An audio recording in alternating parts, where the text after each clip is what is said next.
चलिए आइए 10th class के बैच में आपका स्वागत है और देखने का प्रयास करेंगे ये उत्तल दर्पण में बिंब और प्रतिबिंब की स्थिति जानने का हम लोग प्रयास करेंगे और बहुत ही अच्छे ढंग से सीक्वेंस वाइज आपका ये क्लास चल रहा है। यदि आप हमारे चैनल से नहीं जुड़े हैं तो आप जाएंगे CK Ranjan SSC centre type करेंगे और वहाँ प्लेलिस्ट में जाएंगे, आपको सारे वीडियो पार्ट बाय पार्ट मिलेगा और वहाँ प्लेलिस्ट से आप जब पढ़ेंगे तो वहाँ सिलसिलेवार ढंग से आप पढ़ने का प्रयास करोगे। तो चलो देखने का प्रयास करो, यहाँ देखने का प्रयास करें। ये उत्तल दर्पण में बिंब और प्रतिबिंब की स्थिति को जानने का प्रयास करें।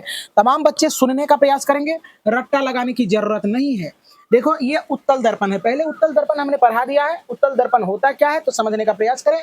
जब कोई भी देखो जरा सा, ये सतह है, ऐसे है कि यदि हम उभरे हुए सतह, धसे हुए सतह पर हम लोग जब कलई कर देते हैं और उभरा हुआ तल परावर्तक होता है तो इसको हम लोग उत्तल दर्पण कहते हैं। सेम अगर इधर से हम कलई कर देंगे, इधर परावर्तक रहेगा तो वो अवतल बन जाएगा, कोई दिक्कत नहीं। चलो देखो, तो यहाँ देखने का प्रयास करो कि जब वस्तु अनंत पर हो, देखो ये सारे अनंत ही माना जाता है, अनंत पर हो तो उस वस्तु का प्रतिबिंब जो होता है उत्तल दर्पण के पीछे फोकस पर बनता है। देख रहे हो इधर अनंत ही है, इधर था पता नहीं है, पर वस्तु है इस पर क्या दिखाई पड़ रहा है कि नहीं, लेकिन ये समानांतर किरणें आ रही है, कहाँ से, अनंत से आ रही है। तो ये देखो यहाँ से टकराती है तो ये रिफ्लेक्ट हो जाती है, यहाँ से टकराती है तो इस दिशा में रिफ्लेक्ट हो जाती है। लेकिन हमें एहसास हो रहा है, ऐसा प्रतीत हो रहा है कि यह जो है ना, लग रहा है कि इधर से आई होगी, है ना। अगर इधर से देखें तो ये लग रहा है क्या इधर से गया है ना, ये इधर से गया है। तो जब इसको हम आगे की तरफ बढ़ाते हैं, इधर बढ़ाते हैं तो ये दोनों बिंदु जो है ना ये फोकस पर मिल जाती है। तो वहीं से हम लोग कहते हैं कि जहां दो रेखा मिलती है या दो प्रकाश की किरणें मिलती है वही उसका प्रतिबिंब होता है। तो हो सकता है कि ये बहुत बड़ा हो या चाहे जितना भी बड़ा हो, लेकिन इसका क्या हुआ, इस वस्तु का अनंत पर रहा होगा, उस वस्तु का प्रतिबिंब एक बिंदा के रूप में बना है ना।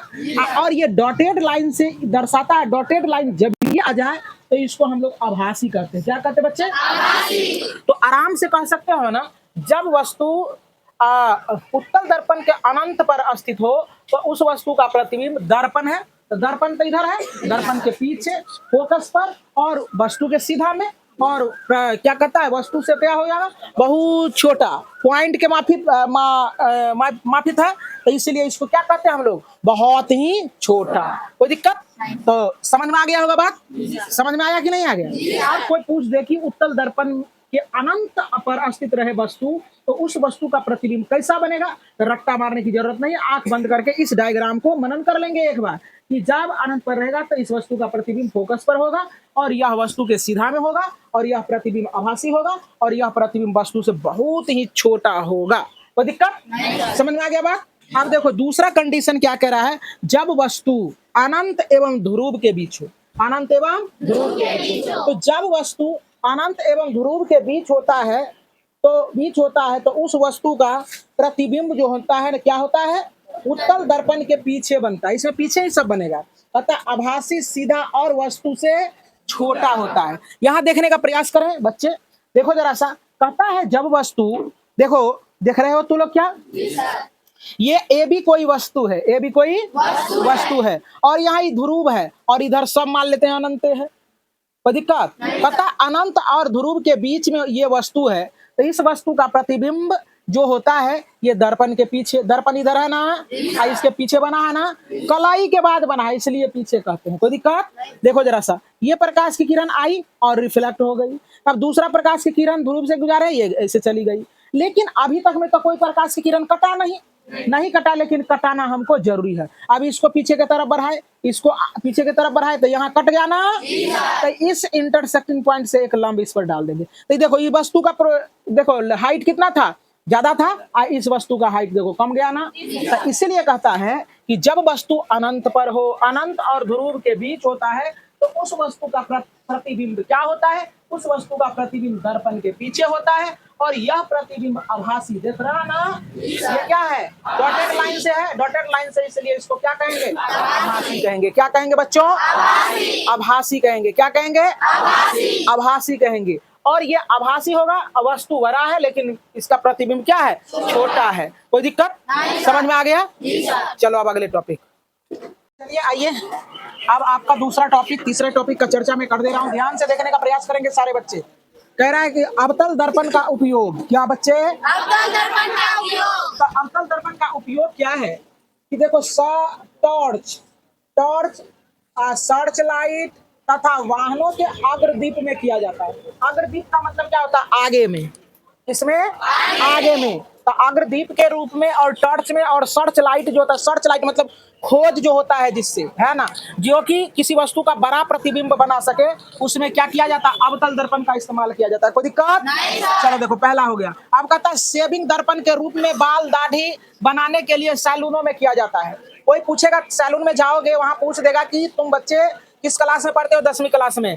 तो सैलूनों में किसका इस्तेमाल किया जाता है? किस प्रकार के दर्पण का? अवतल दर्पण में। तो ये लड़की सब सोचे कि ब्यूटी पार्लर में किसका किया जाता है? ब्यूटी पार्लर में भी ऐसे कहता है सैलूनों पार्लरों में अवतल दर्पण का इस्तेमाल किया जाता है। कोई दिक्कत? हाँ। तो ये काहे किया जाता है?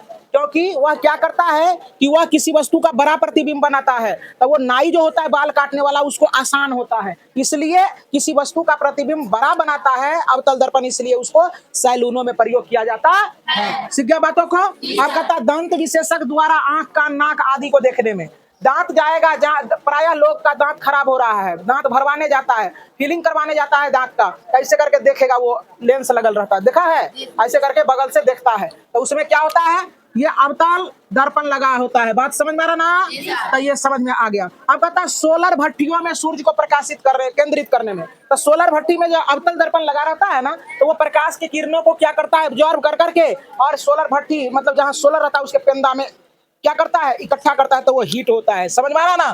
तो ये क्या हो गया? सोलर भट्टी में सूर्य को केंद्रित करने के लिए, सूर्य को केंद्रित करने के लिए। अब कहता है उत्तल दर्पण का इस्तेमाल। तो उत्तल दर्पण का पहला इस्तेमाल साइड मिरर के रूप में, जैसे मोटरसाइकिल चलाता है तो मोटरसाइकिल के बगल में जो दोनों रहता है आईना, वो उत्तल दर्पण का होता है। उत्तल दर्पण का इस्तेमाल हमको पूछेगा कि वाहनों के में पीछे की वस्तु को देखने के लिए क्यों किया जाता है, तो कहेंगे कि किसी वस्तु का वह जो है ना छोटा प्रतिबिंब बनाता है। बड़ा सा ट्रक आ रहा है और बड़ा प्रतिबिंब बना देगा, तो वो छोटा सा आईना में दिखेगा? नहीं दिखेगा, है ना रे? पूरा आईने में आईना रहेगा इतना, वो बड़ा ट्रक का प्रतिबिंब ना बन पाएगा। इसलिए उत्तल दर्पण का इस्तेमाल इसलिए किया जाता है क्योंकि किसी वस्तु का वह छोटा प्रतिबिंब बनाता है, और उसके पीछे जितना भी हजारों करोड़ों रहेगा लोग, उसको वो देख सकता है, भीड़ को वह देख सकता है। इसलिए उत्तल दर्पण का इस्तेमाल क्या किया जाता है? वाहनों में इस्तेमाल किया जाता है। वाहन मतलब क्या होता है?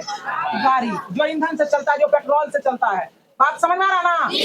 आजकल तो तुरुक्का आ गया है ना, ये टोटो आ गया, टोटो है ना रे, ऑटो का चचेरा भाई टोटो है ना। चलो देखो ना, ऑटो का विकलांग भाई टोटो है ना, जो कहीं उलट जाता है ना। चलो देखो, तो कहता है इसका उपयोग वाहनों में कहता है पीछे, वाहनों के पीछे वस्तु को देखने के लिए साइड मिरर के रूप में किया जाता है। तो अब पूछेगा तुम लोगों को कि साइड मिरर के रूप में किस दर्पण का इस्तेमाल किया जाता है? उत्तल। सीख गया बात?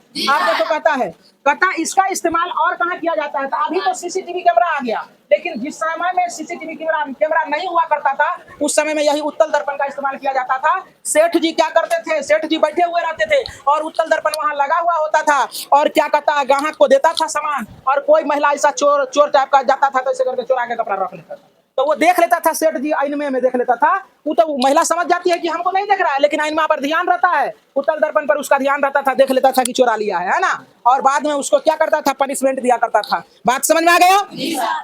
तो अभी तो आ गया सीसीटीवी कैमरा। सीसीटीवी कैमरा तू लोग कहीं जाते हो तो देखता है कि यहाँ कोई नहीं है, हम फलाना चीज चुरा लेते हैं। ऐसा काम कभी नहीं करना चाहिए, और लोगों को यह भी सोचना चाहिए कि किसी का सामान है तो वो दूसरे का है ना, हमें उसको नहीं छूना है। अगर उससे लोभ नहीं करेगा तुम, तो तुम्हारा जो है ना चरित्र ठीक रहेगा, और बिल्कुल कहीं भी तुम लोगों को अव्यवस्था का सामना नहीं करना पड़ सकता है, कोई नहीं बोल सकता है। तो कोई पूछेगा कि अवतल दर्पण का इस्तेमाल कहाँ किया जाता है? पता चल गया, सैलूनों में। कहाँ?